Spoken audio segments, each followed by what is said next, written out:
हम लोग विश्वास नहीं कर पाएंगे कि हम जैसे लोगों को, जहां गांव का एक सरपंच कोई महत्व नहीं देता, हम जैसे भगत भाई बहनों को, क्योंकि भक्ति मार्ग में आने के बाद में हमारी जो क्रिया हैं, जो रीति रिवाज हैं, जो परंपराएं हैं, जो सोच हैं, जो काम है, वो जगत से डिफरेंट हो जाते हैं।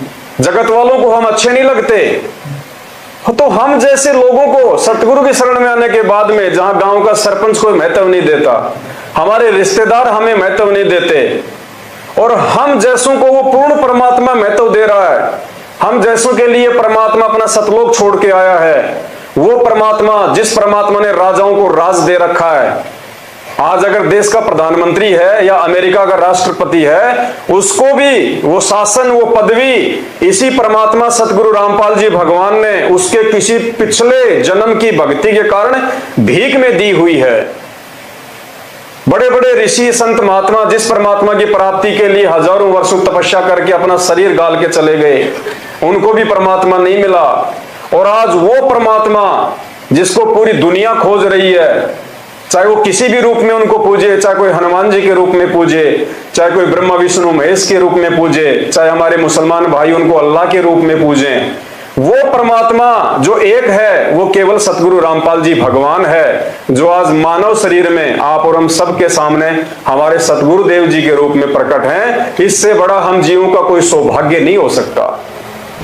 अब हम क्या करते हैं, जो दुखी आते हैं वो तो किसी के कहने सुनने से जो आता है, जो ये सोच कर आता है कि चल देख लेते हैं वहां भी, उसको यहाँ राहत नहीं मिलेगी।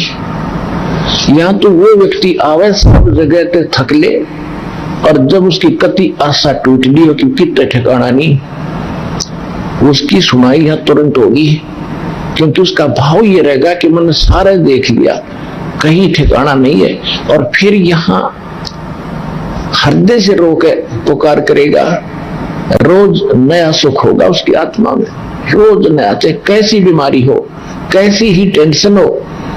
परमात्मा किसे कहते हैं?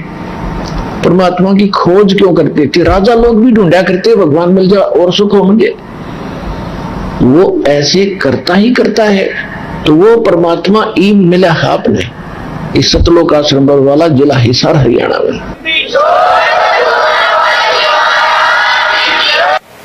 तो जहां हमारे को जगत वाले महत्व नहीं देते और हम आत्माओं के लिए वो परमात्मा सतलोक से आ गया, तो पुण्यात्माओं एक समय बाद में जब हमारी आंखें खुलेंगी, जब इस ज्ञान से हम इतने दृढ़ हो जाएंगे, हमारे अंतःकरण में जब परमात्मा का ज्ञान समावेश करेगा, और जब उसका जब रिएक्शन होगा, क्योंकि हर क्रिया की एक प्रतिक्रिया होती है।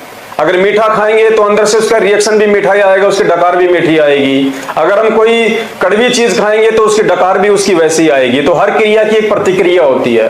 तो आज हम जो भक्ति कर रहे हैं, जो पांचों यज्ञ कर रहे हैं, सात संगति में आ रहे हैं, जा रहे हैं, आरती कर रहे हैं, सुमरण कर रहे हैं, एक समय के बाद में जब इसकी प्रतिक्रिया आनी शुरू होगी तब हमें पता चलेगा। और उस समय के लिए हमें गुरुदेव ने एक सत्संग में बताया कि पुण्यात्माओं, उस समय तुम रजाई में मुंह दे दे के रोया करोगे कि परमात्मा, हम जैसे निकम्मों के इतने बड़े भाग कि साक्षात वो परमात्मा इस धरती पे उतराया और हमारे सामने, और हमारा सौभाग्य कि इसी जन्म में हमारा मोक्ष होने जा रहा है, इसी जन्म में, इससे बढ़ के सौभाग्य नहीं हो सकता।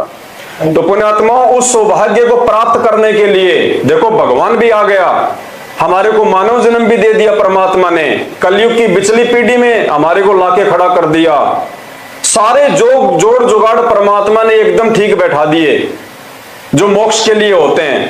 अब अगर कोई कमी रहेगी तो केवल हम भक्तों की रहेगी, हमारी अपनी सोच की रहेगी, हमारी भक्ति की रहेगी। परमात्मा की तरफ से कोई कमी नहीं है, और वो कमी रह ना जाए इसके लिए परमात्मा ने लाखों की भीड़ में से अपने सत्सेवक बच्चों को छांट दिया। कौन से सत्सेवक बच्चों को? जिनको परमात्मा मोक्ष के लिए चुने।